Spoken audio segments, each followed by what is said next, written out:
நமது கடலூர் பாராளுமன்ற தொகுதி சட்டமன்ற தொகுதியைச் சேர்ந்த முத்தாண்டி குப்பத்தைச் சேர்ந்த அன்பு தாய்மார்களே, இளைய சமுதாயமே, உங்கள் அனைவரையும் இன்றைக்கு இங்கே சந்திப்பதிலே நான் மிகவும் மகிழ்ச்சி அடைகின்றேன். இதய தெய்வம் மாண்புமிகு அம்மா அவர்களின் மறைவிற்கு பிறகு இந்த ஆட்சியை தொடர்ந்து நீடிக்க காரணமாக இருந்த நம்மை எல்லாம் இந்த இயக்கத்தை விட்டு இன்றைக்கு புறந்தள்ளிவிட்டு இது அம்மாவின் ஆட்சி என்று சொல்லிக்கொண்டு அம்மா அவர்கள் வகுத்து தந்த பாதையை விட்டு வெகு தூரம் சென்று இருக்கிற இந்த மக்கள் விரோத ஆட்சியை முடிவுக்கு கொண்டு வர நல்லதொரு வாய்ப்பாக பாராளுமன்ற பொதுத் தேர்தல் வர இருக்கின்றது.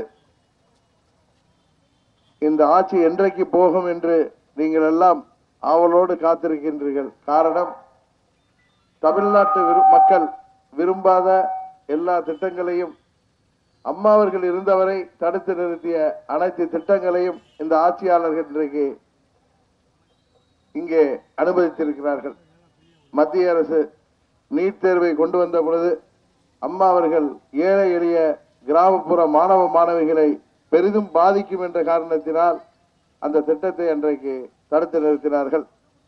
அதுபோல நமது காவிரி படுகை பகுதியிலே ONGC நிறுவனத்தின் திட்டங்களையும் ஹைட்ரோ கார்பன், மீத்தேன் போன்ற திட்டங்களையும் அவர் தடுத்து நிறுத்தினார்.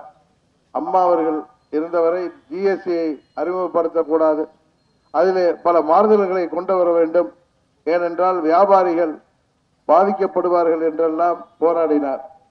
நமது துர்பாக்கியம் அம்மா அவர்கள் இன்றைக்கு நம்மை விட்டு மறைந்துவிட்ட காரணத்தினால் இன்றைக்கு இங்கே ஆட்சியில் இருப்பவர்கள் மத்திய அரசுக்கு சேவகம் செய்கிற ஆட்சியாக, அவர்களின் கிளை ஆட்சியாக இங்கே நிர்வாகம் நடப்பதால் மத்திய அரசு சொல்கின்ற திட்டங்களை எல்லாம் இங்கே அனுமதிக்கிறார்கள். ஏற்கனவே விவசாயம் பாதிக்கப்பட்டிருக்கின்றது. இங்கே அம்மா அவர்கள் இருந்த பொழுது கடினமாக போராடி உச்ச நீதிமன்றம் வரை சென்று காவிரி மேலாண்மை வாரியம் அமைக்க வேண்டும் என்று போராடிய காலத்தினால்தான் இங்கே காவிரி மேலாண்மை ஆணையம் இன்றைக்கு அமைக்கப்பட்டிருக்கிறது. ஆனால் மத்தியிலே ஆள்பவர்கள் தமிழ்நாட்டிலே தேசிய கட்சிகளுக்கு எந்த ஒரு ஆதரவும் இல்லாத காரணத்தினால் அவர்கள் கர்நாடகா மாநிலத்திற்கு ஆதரவாக அதிலே செயல்படுகின்ற காரணத்தினால் அந்த ஆணையம் அமைக்கப்பட்ட பிறகும் கூட மேகதாதுவிலே அணை கட்டுவதற்கு இன்றைக்கு மறைமுகமாக அனுமதி அளித்திருக்கிறார்கள். அதுபோல நமது முல்லை பெரியார் அணை திட்டத்திற்கு கேரள அரசாங்கம் இன்று வரை தடை போட்டுக் கொண்டிருக்கின்றது. இதுபோல பாலாற்றிலே ஆந்திராவிலே தடுப்பணைகள் கட்டி இங்கே தண்ணீர் வருவதை தடுக்கிறார்கள்.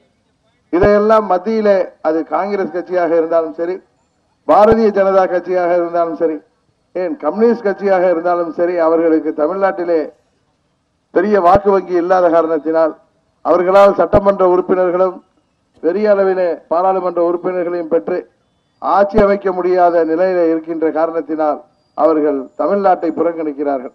அதனால்தான் கடந்த பாராளுமன்ற தேர்தலின் பொழுது அம்மா அவர்களுக்கு நீங்கள் 37 தொகுதியிலே வெற்றியை தந்தீர்கள். அவர் இருந்தவரை நமது தமிழ்நாட்டு நலனுக்காக போராடி வந்தார்கள்.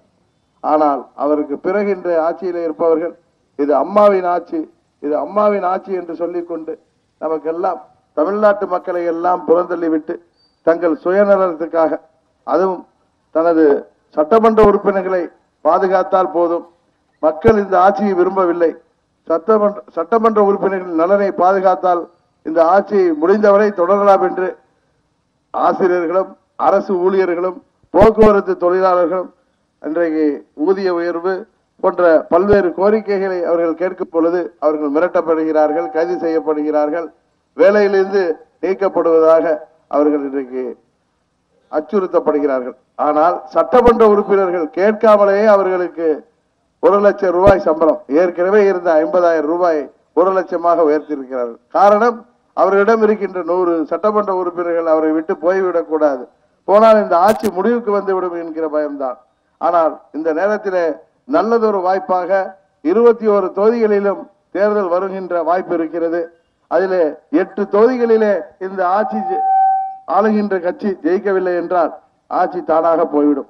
எனவே பெரியோர்களும் தாய்மார்களும் இளைஞர்களும் தயவு செய்து சிந்தித்து பார்த்து இந்த ஆட்சியை முடிவுக்கு கொண்டு வர நீங்கள் இந்த தேர்தலிலே இரட்டை இலை சின்னத்திற்கு எப்படி ஆர்கே நகர் தொகுதி மக்கள், அம்மாவின் தொகுதி மக்கள் இன்றைக்கு அந்த இரட்டை இலை சின்னம் அம்மாவே வெற்றி பெற செய்த சின்னமாக இருந்தாலும் அது துரோகிகளின் கையிலே இருப்பதால் அந்த சின்னத்தை புறக்கணித்தார்களோ அதுபோல நீங்கள் அந்த சின்னத்தை புறக்கணிக்க வேண்டும். அதுபோல இன்னொரு கூட்டணி காங்கிரஸ் திமுக கூட்டணி பலமான கூட்டணி என்கிறார்கள். ஆனால் அந்த கூட்டணி ஆர்கே நகரிலே அந்த தொகுதி மக்கள் அதை புறக்கணிக்கின்ற விதமாக டெபாசிட்டை காலி செய்தார்கள். காரணம், அவர்கள் புரட்சி தலைவர் இருந்த காலத்திலே அவர் சிகிச்சைக்காக அமெரிக்காவிற்கு சென்றிருந்த பொழுது புரட்சி தலைவர் உயிரோடு திரும்ப மாட்டார், அவர் உயிரோடு இல்லை என்றெல்லாம் அன்ற காலத்திலே பிரச்சாரம் செய்த போது அதையெல்லாம் முறியடிக்கின்ற விதமாக அவரை வெற்றி பெற செய்தார்கள். அதுபோல அம்மா அவர்கள் மறைவிற்கு பிறகு அம்மாவின் மரணத்திலே சந்தேகம் இருக்கிறது, அம்மாவை நமது பொதுச் செயலாளர் சின்னம்மா அவர்கள் தான் கொன்று விட்டார் என்கின்ற பொய் பிரச்சாரத்தை திராவிட முன்னேற்ற கழகம் அவர்களது நிர்வாகிகளை வைத்து பட்டி தொட்டி எல்லாம் பரப்பினார்கள். அது பொய் என்பது இன்றைக்கு அந்த ஆறுமுகசாமி ஆணையத்தின் மூலமாக வெளிவருகிறது. அம்மா அவர்கள் 75 நாட்கள் அந்த அப்போலோ மருத்துவமனையில் இருந்தார்கள், உடல்நலம் கொண்டு இருந்தார்கள்.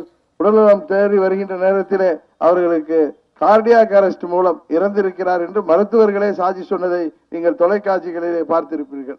ஆனால் அந்த பொய் பிரச்சாரம் செய்த திமுகவிற்கு பாடம் புகட்டுகின்ற விதமாக ஆர்கே நகர் தொகுதி மக்கள், அம்மாவின் தொகுதி மக்கள், அம்மாவை 2 முறை வெற்றி பெற செய்து முதல்வராக்கிய அந்த தொகுதி மக்கள் உதயசூரியன் சின்னத்தை டெபாசிட் காலி செய்தார்கள், இரட்டை இலை சின்னத்தை படுதோல்வி அடைய செய்தார்கள். அங்கே ஆளுங்கட்சியினர் ஆட்சி அதிகாரத்தை பயன்படுத்தி காவல்துறை உதவியோடு வீடு வீடாக சென்று ஓட்டுக்கு 6000 என்று பேரம் பேசிய பிறகு கூட அந்த மக்கள் அதை ஏற்றுக்கொள்ளாமல் ஏழை எளிய தொழிலாளர் மக்களாக இருந்தாலும் அவர்கள் நாங்கள் என்றைக்கும் துரோகத்திற்கு துணை போக மாட்டோம், ஆட்சி அதிகாரத்திற்கு கட்டுப்பட மாட்டோம், இந்த ஆட்சி எங்களுக்கு வேண்டாம் என்றுதான் அவர்கள் வாக்களித்தார்கள். அதுபோல தமிழ்நாட்டு மக்களாகிய நீங்கள் இந்த முறை சிந்தித்து பார்த்து வாக்களிக்க வேண்டும். பாராளுமன்ற தேர்தலிலே நீங்கள் அளிக்கின்ற வாக்கு நீங்கள் விரும்பாத மத்திய மாநில ஆட்சியாளர்களை வீட்டுக்கு அனுப்ப போகிறது. மீண்டும் தமிழகம் தலைநிமிரவும் தமிழர் வாழ்வு மலரவும் நீங்கள் வாக்களிக்க வேண்டும். இன்றைக்கு தமிழ்நாட்டிலே 1 கோடி பேருக்கு மேல் இளைஞர்கள் வேலை இல்லாமல் படித்துவிட்டு காத்திருக்கிறார்கள். அவர்களுக்கு வேலை வாய்ப்பிற்காக மத்திய அரசும் இந்த மாநில அரசும் என்ன செய்தது என்பதை நீங்கள் எண்ணி பார்க்க வேண்டும். தமிழ்நாட்டிலே வாழ்கின்ற இளைஞர்களுக்கு வேலை வாய்ப்பை உருவாக்கி தரவும், அவர்கள் படித்துவிட்டு புதிய தொழில் தொடங்க நினைப்பவர்கள் விரும்புவர்கள் தொழில் தொடங்கவும் நீங்கள் அம்மா மக்கள் முன்னேற்ற கழகத்திற்கு, அம்மாவின் உண்மையான தொண்டர்களால் இயக்கப்படுகின்ற அம்மா மக்கள் முன்னேற்ற கழகத்திற்கு ஆதரவளிக்க வேண்டும். அதுபோல நெசவாளர்கள், மீனவர்கள், வியாபாரிகள் என அனைத்து தரப்பு மக்களின் நலனை பாதுகாப்பதற்கு தமிழகம் இன்றைக்கு புறக்கணிக்கப்படுகின்ற மாநிலமாக இருக்கின்றது. நமது தமிழ்நாட்டு விவசாயிகள் டெல்லியிலே சென்று போராடினால் கூட பிரதம அமைச்சரை சந்திக்க முடியவில்லை. அவர்களை கண்டுகொள்ளாமல் செல்கிறார். தமிழ்நாட்டிலே புயல் அடித்தால், கேரளாவிலே வெள்ளம் இருந்தால் அங்கு செல்லக்கூடிய பிரதம மந்திரி தமிழ்நாட்டிலே உங்களுக்கு தெரியும் அருகிலே உள்ள டெல்டா பகுதியிலே கடும் புயல் கஜா புயல் தாக்கி அங்கே மக்களின் வாழ்வாதாரம் 1 மாதம் வரை பாதிக்கப்பட்டிருந்தது. வீடு வாசல்களை இழந்து, அவர்கள் விவசாயத்தை இழந்து, அவர்கள் உடைமைகளை இழந்து, அடுத்த வேளை உணவுக்கு இல்லாமல் அடைந்த பொழுது அங்கே மத்தியிலே உள்ள பிரதம மந்திரி வந்து பார்க்கவில்லை. ஆனால் தேர்தல் வருகின்றது என்ற போது இங்கே வந்து பாரதிய ஜனதா கட்சிக்கு வாக்கு கேட்கிறார்கள். தமிழ்நாட்டை புறக்கணிக்கின்ற மத்திய ஆட்சியாளர்களை அவர்களும் இன்று மாநில ஆட்சியாளர்களும் கூட்டணி வைத்திருக்கிறார்கள். போதாக்குறைக்கு அம்மா அவர்களை அவர் இன்றைக்கு ஒரு குற்றவாளி, அவர் இன்றைக்கு உயிரோடு இருந்திருந்தால் அவர் சிறைச்சாலையிலே இருந்திருப்பார் என்று அவருக்கு நினைவிடத்திலே நினைவு மண்டபம் கட்டக்கூடாது என்று எதிர்த்த கட்சிகள், அம்மாவின் படத்தை நமது சட்டமன்றத்திலே வைக்கக்கூடாது என்று எதிர்த்த கட்சிகள், அதுபோல இந்த ஆட்சி ஊழல் ஆட்சி, 70 லட்சம் கோடி ரூபாய்க்கு ஊழல் செய்திருக்கிறார்கள் என்று புத்தகம் போட்ட கட்சி, இங்கே உள்ள பழனிசாமிக்கும் பன்னீர்செல்வத்திற்கும் ஆட்சி என்றால் என்னவென்று தெரியும், அவர்களுக்கு நிர்வாகம் என்றால் என்ன தெரியும், அவர்களுக்கு சட்டம் ஒழுங்கு என்றால் என்ன தெரியும் என்று சொன்னவர்கள் கவர்னரிடம் சென்று இந்த ஆட்சி ஊழல் ஆட்சி, இது அகற்றப்பட வேண்டும், இங்கே நடக்கின்ற முறைகேடுகளுக்கு சிபிஐ என்கொயரி வேண்டும் என்று கேட்டவர்கள் இன்றைக்கு போன மாதம் வரை இந்த ஆட்சி ஊழல் ஆட்சி, இனி திராவிட கட்சிகளுடன் கூட்டு வைக்க மாட்டோம், 101% சொல்கிறோம் என்றவர்கள், அதுபோல இது போன்றெல்லாம் பேசியவர்கள் இன்றைக்கு இவர்களோடு கூட்டணி வைக்கிறார்கள் என்றால் தயவு செய்து இது போன்ற சந்தர்ப்பவாதிகளுக்கு நீங்கள் இந்த வரை பாடம் புகட்ட வேண்டும். மக்களோடு நாங்கள் இருக்கிறோம், அம்மாவின் தொண்டர்கள் எங்களோடு இருக்கிறார்கள், அதனால்தான் நாங்கள் உங்களை சந்தித்து வாக்கு கேட்க வந்திருக்கிறோம். தேர்தலிலே நீங்கள் அம்மாவின் உண்மையான தொண்டர்களாகிய எங்களுக்கு குக்கர் சின்னத்திலே வாக்களிப்பதன் மூலம் மீண்டும் தமிழகத்திலே ஒரு சிறந்த ஆட்சியை உருவாக்கவும், லஞ்ச ஊழலற்ற ஒரு ஆட்சியை உருவாக்கவும் நீங்கள் வாக்களிக்க வேண்டும் என்று உங்களை மீண்டும் கேட்டுக்கொண்டு, உங்களது சின்னம் குக்கர் சின்னம் என்பதை தயவு செய்து எண்ணி பார்த்து வாக்களிக்க வேண்டும். நமது நெய்வேலி தொகுதி மக்களின் கொஞ்சம் இருங்க தம்பி, நெய்வேலி தொகுதி மக்களின் நீண்ட நாள் கோரிக்கையான முந்திரி ஏற்றுமதி மண்டலம் அமைத்து தர வேண்டும் என்ற கோரிக்கையும், நெய்வேலி தொகுதிக்குட்பட்ட கிராமப்புற மாணவ மாணவிகள் பயன்பெறும் வகையில் தங்கள் பகுதியில் அரசு கலைக்கல்லூரி அல்லது அரசு பல்தொழில் நுட்ப கல்லூரி அமைக்க வேண்டும், முந்திரி விவசாயிகள் மகிழ்ச்சி அடையும் வகையில் முந்திரிக்கு குறைந்தபட்ச விலை அல்லது நிரந்தர விலையாக 15,000 செய்து தர ஆவணம் செய்ய வேண்டும், தங்கள் பகுதியில் ஒரு பலாப்பழ ஜூஸ் தொழிற்சாலை வேண்டும், முத்தாட்டிக்குப்பம் முதல் நெய்வேலி வரை உள்ள சாலையை இருவழிச்சாலையாக மாற்றித்தர வேண்டும் என்ற உங்களது அனைத்து கோரிக்கைகளும் இந்த ஆட்சியாளர்களிடம் சொல்லார் அது செவிடன் காதிய ஊதிய சங்காக இருக்கும். அம்மாவின் உண்மையான ஆட்சி அமைத்த பிறகு நிச்சயம் உங்களால் தேர்ந்தெடுக்கப்பட போகின்ற, உங்கள் ஆதரவுடன் தேர்ந்தெடுக்கப்பட போகின்ற அம்மா மக்கள் முன்னேற்ற கழகத்தின் சட்டமன்ற உறுப்பினர் மூலம் இதை அனைத்தையும் நாங்கள் நிறைவேற்றி தருவோம் என்ற உறுதியை இந்த நேரத்தில் கூறி, இந்த இனிய நிகழ்ச்சிக்கு ஏற்பாடு செய்திருக்கின்ற நமது ஒன்றிய கழக செயலாளர் உட்பட கழக நிர்வாகிகளுக்கும், இங்கே வருகை புரிந்திருக்கின்ற பெரியோர்களுக்கும் தாய்மார்களுக்கும் இளைஞர்களுக்கும் எனது நன்றியை கூறி விடைபெறுகிறேன். நன்றி, வணக்கம்.